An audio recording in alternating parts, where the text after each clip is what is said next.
housing bill could face further delays. House Majority Leader Steny Hoyer is our special joins us this morning from Capitol Hill. Congressman, good to see you again. Good morning. Is this going to get through as it is, as far as you can tell? We certainly hope so. Now, when you say as it is, Secretary Paulson, Chairman Frank, Chairman Dodd obviously are looking for some additions to the pending legislation. But we are hopeful that we can move this legislation and come to an agreement between the administration, the Senate, and the House, so that we can pass legislation maybe as early as Thursday. Yeah, the general read, though, is that you tack on some sticky issues like we have in the past 48 hours, it's going to slow it down. You don't seem to be that pessimistic. Well, no, it's possible that it will slow it down. I'm not pessimistic, however, because I believe there's a great deal of focus on both sides of the aisle in a bipartisan way, that action to respond to the challenges that are confronting the financial markets generally, and Fannie Mae and Freddie Mac in particular, and particularly mortgage holders and individuals who are threatened with foreclosure. It's important for us to act and act quickly, as we did with the stimulus package earlier this year. Right. Now, that was definitely the model. If one was looking for a quick passage, that would be the route you'd want to go. Yes. What to you, though, would be the most troublesome points? Well, Carl, I think the troubling points are the exposure of the United States taxpayer.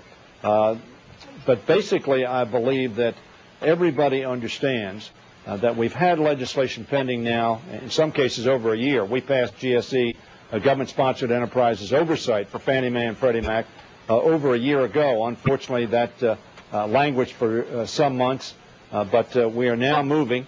We understand that action is necessary in the near term, and while there will be concerns expressed by some that we're moving too quickly, I think to delay would undermine confidence, and I think confidence is our major objective. Right. Do you expect any more clarity from Chairman Bernanke, not today, maybe today when he speaks to Senate, but in front of House Financial Services? Well, I would think there's going to be clarifications, and when you say clarity, yes, I think he'll speak to this, and I think, as you know, he and Secretary Paulson are working together.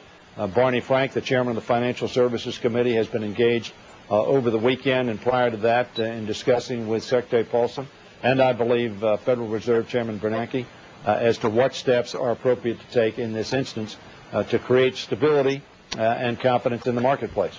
Congressman, do you think you could get a bill through that allowed the Treasury to buy the equity in Fannie? I mean, do you think you could get the passage of something like that? Think people will go along with that just because of the state of where we are right now? Would you support that? Well, I think that certainly that's one of the proposals that Secretary Paulson made to allow the government to purchase equity. Of course, if we purchased equity, as you understand, we would be a preferred equity holder, that we being the taxpayers of the United States, which would mean that in the event, and the unlikely event, and certainly an event which we don't want to contemplate, a failure, the taxpayer would be reimbursed first, so that the exposure to the taxpayer would be limited.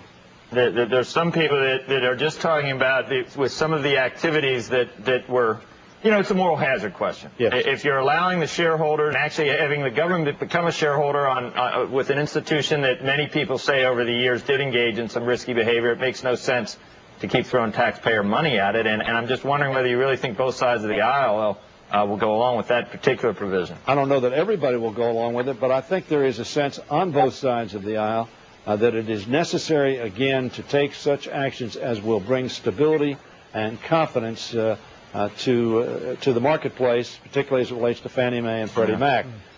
Because if we do not, the losses incurred by literally millions and millions of people, not only here, but throughout the international community, will be very, very essential. A lot of people are coming up with plans. We just heard one that would strengthen Fannie and Freddie and the ability for these companies to operate, but it might involve common shareholders being sacrificed. There are plans that are out there like that, and I guess the market will dictate what finally happens. I mean, it's not the end of Fannie and Freddie. It's just the end of kind of what happened with Bear Stearns almost. Well, I think in the final analysis, that may be accurate. Congressman, there's been a lot of criticism thrown around at Congress as well for pushing Fannie and Freddie to open the gates, allow many Americans to come in and go ahead and make a purchase. The American dream is to home. But is there going to be a tougher line coming from Congress in the future that maybe not every American can own a home just yet. Will Congress change its tune with Fannie and Freddie? Not only will the House of Representatives, of course, as I said, Becky, passed legislation over a year ago, as you know, in terms of oversight and regulation of Fannie and Freddie, because we believe that there had not been the kind of oversight that was necessary to ensure solid management. As a result of that languishing in the Senate, however, we haven't passed that. I hope we will pass it in this package. But clearly, I think the Congress is determined that we're going to have lenders be responsible for making loans that, in fact, can be paid back, and there will be a consequence if they're making irresponsible loans.